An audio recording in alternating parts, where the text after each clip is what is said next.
Sekarang gue mau cerita nih. Ada ya tips-tips atau strategi untuk belajar. Contohnya untuk belajar ini, sains.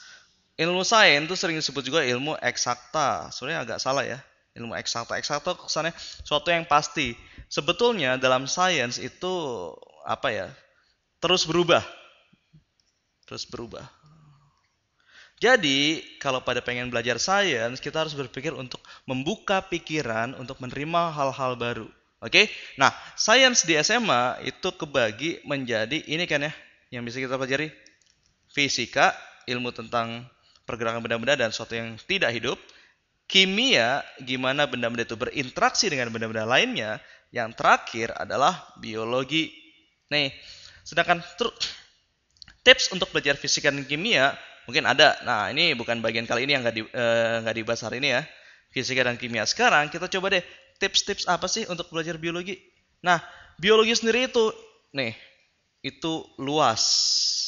Sangat luas. Karena biologi sangat luas, gimana cara pelajarinya? Satu, gini. Tips pertama nih untuk belajar biologi. Tips ke satu.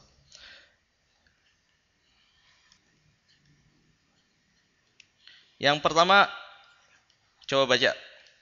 Jangan peduli tentang detail. Artinya apa tuh?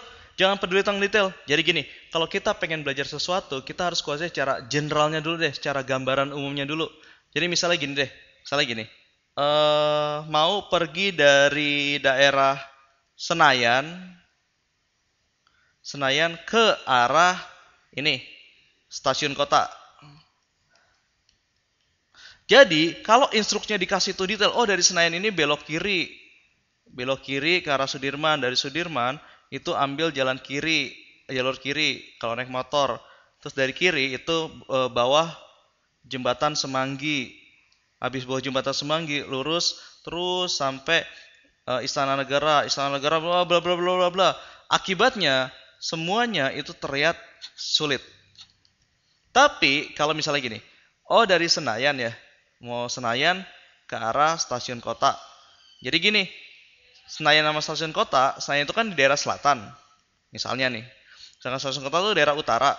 Nah, jalan yang menghubungkan utara sama selatan dan utara yang gede itu adalah jalan Sudirman. Nah, Sudirman itu mentok-mentoknya itu sampai Istana Negara. Dari Sudirman, terusin lagi ke jalan yang menghubungkan antara istana dengan kota, itu adalah Hayam Muruk atau Gajah Mada. Jalan Gajah Mada misalnya. Nah, sekarang kita lihat perbedaannya. Ini kiri Sudirman, kanan terus belok kanan, awas ada tukang gorengan segala macam lah. Nah, ini sangat sulit, tapi ketika kita rangkum menjadi suatu yang general, kalau kita mau berjalan dari Senayan ke stasiun kota, kita biasanya melewati dua jalan besar itu Sudirman dan Gajah Mada. Akhirnya kita sampai stasiun kota. Dan ini lebih mudah. Oke? Nah, sekarang tips pertama, jangan peduli tentang detail. Yaitu dengan kata lain, atau cari gambaran besar tentang ini, tentang suatu hal. Jadi, misalnya contoh satu lagi ya, nih contoh di sini nih. Nah, contoh. Misalnya mau belajar tentang sel. Sel itu kebagi jadi apa sih? Wah, kalau belajar sel tentang detail, kita perlu belajar organelnya, kita belajar tentang sifat fisiologi sel, tentang komunikasi sel. Sulit kan? Jadi kita cari gambaran besar. Sel itu gunanya apa sih? Sel itu adalah misalnya satuan ini fungsional kehidupan. Artinya apa sih satuan fungsional kehidupan? Jadi semua yang makhluk hidup itu punya sel. Berarti sel itu produksi sesuatu kan? Nah, dari hal itu kita pakai dulu tuh konsepnya. Belajar pakai konsep. Nah, ini penting nih konsep ini. Oke, jadi selesai tips pertama. Jangan peduli detail. Ya artinya atau cari gambaran besar tentang hal tersebut.